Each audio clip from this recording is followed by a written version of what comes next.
There are a few things that can ruin a designer's mood faster than hearing something like, this isn't good enough, this feels amateur, I just don't like it. And if you've ever had somebody say that to you after you've probably spent hours thinking through a flow, a layout, maybe a hierarchy, and probably 10 different trade-offs, you already know what happens next. Your body might still be in the room, but your brain has left the building. And you're not just hearing feedback, you're hearing a threat to your taste, a threat to your judgment. Sometimes, if you're being honest, it threats your whole sense of whether you're actually good at this. And that's why feedback is tricky in design, because people are actually talking about the work, but it can feel like they are talking about you.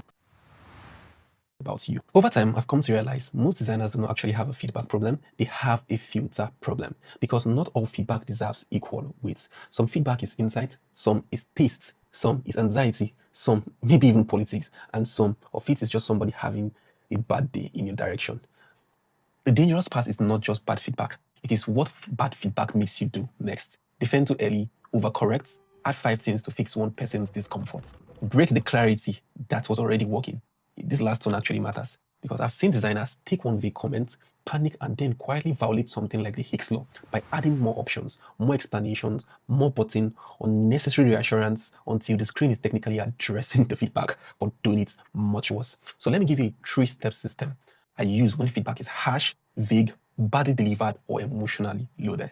Step 1, shut up and write it down.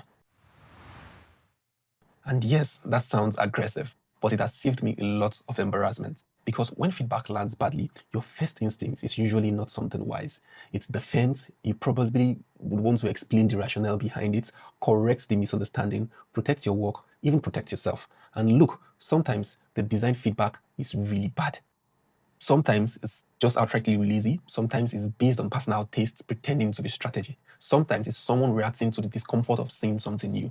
But if you react too fast, you lose the one thing you actually need in that moment: clarity. So when the feedback lands, do not fight it immediately. Write it down first. Not because you agree with it, not because it's valid, because writing it down creates a distance between the comment and your ego. It turns the moment from, why are you attacking my work, into, okay, what exactly was said? That shift matters.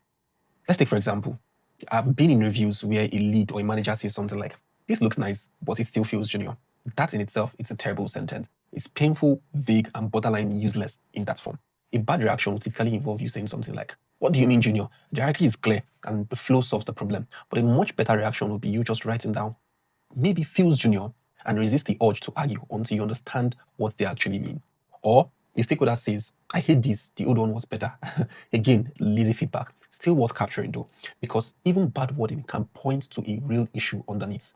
Step 1 is not agreement. Step 1 is control. Step 2, find the why.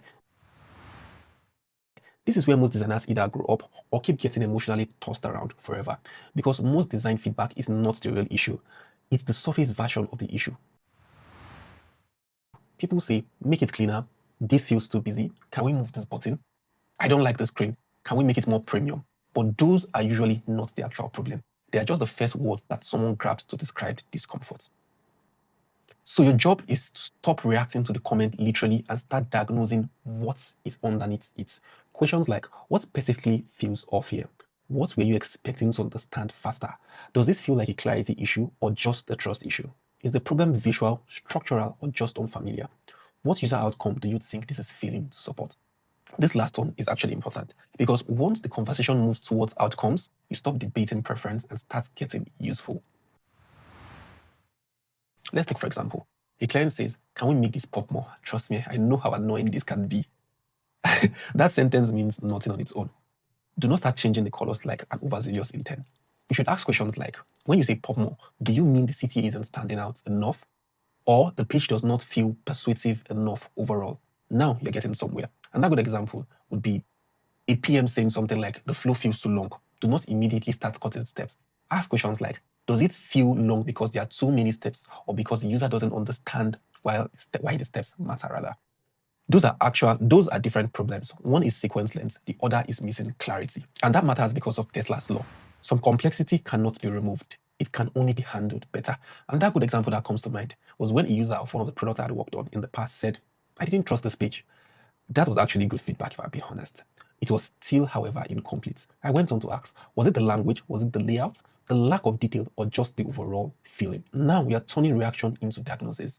And sometimes this is where Jacob's law shows up too. What people often call confusing is sometimes just different from what I expected. That doesn't always mean your design is wrong, but it does mean you need to understand whether you are breaking expectations in a useful way or just making users work harder for no reason. Step 3, use the 24-hour rule. This one is simple, and I genuinely think more designers need it, because some feedback hurts, not because it's correct, but because it landed badly. And if you jump back into the file while you're still angry, embarrassed, desperate to prove yourself, or determined to show how collaborative you are, you end up making terrible design decisions. You start fixing emotions instead of fixing the products. That's when designers add too much, explain too much, rearrange too much, and quietly damage the team they were trying to protect. That's also where the Miller's law and cognitive overload becomes relevant, because anxious designers often respond to harsh feedback by stuffing more explanation into the interface, more labels, more helper text, more buttons, more necessary reassurance, and suddenly the user is paying for the reviewer's emotions. So if the feedback lands hard, pause. A few hours, if that's enough. A full day if you need it. Well, that's if you don't have deliverables or deadlines. Come back when you can see the work again instead of just the wound. A good scenario here would be you presented an onboarding flow, and one of the stakeholders says the whole thing feels weak. If you reopen the file angry, you may redesign the whole thing just to prove you're responsive. If you come back the next day, you may realize the tone was bad, the wording was lazy, but the real issue was that step 3 didn't explain the value clearly enough. That's the difference between reacting and filtering. Now, here's the part most people don't say enough. Some feedback will actually make you worse. Not because the feedback was mean, because you absorbed it blindly. It can pull the work away from what the users actually need. I've seen designers over-design to impress senior people, simplify the wrong thing because a stakeholder was impatient, make the interface louder instead of clearer, or break a familiar pattern just because someone wanted it to feel different. That's where something like the aesthetic usability effects can mess up with people too. Sometimes a polished looking design gets more praises than it deserves, and sometimes a rougher but clearer idea gets dismissed too early. So strong designers learn to ask, is this feedback improving clarity?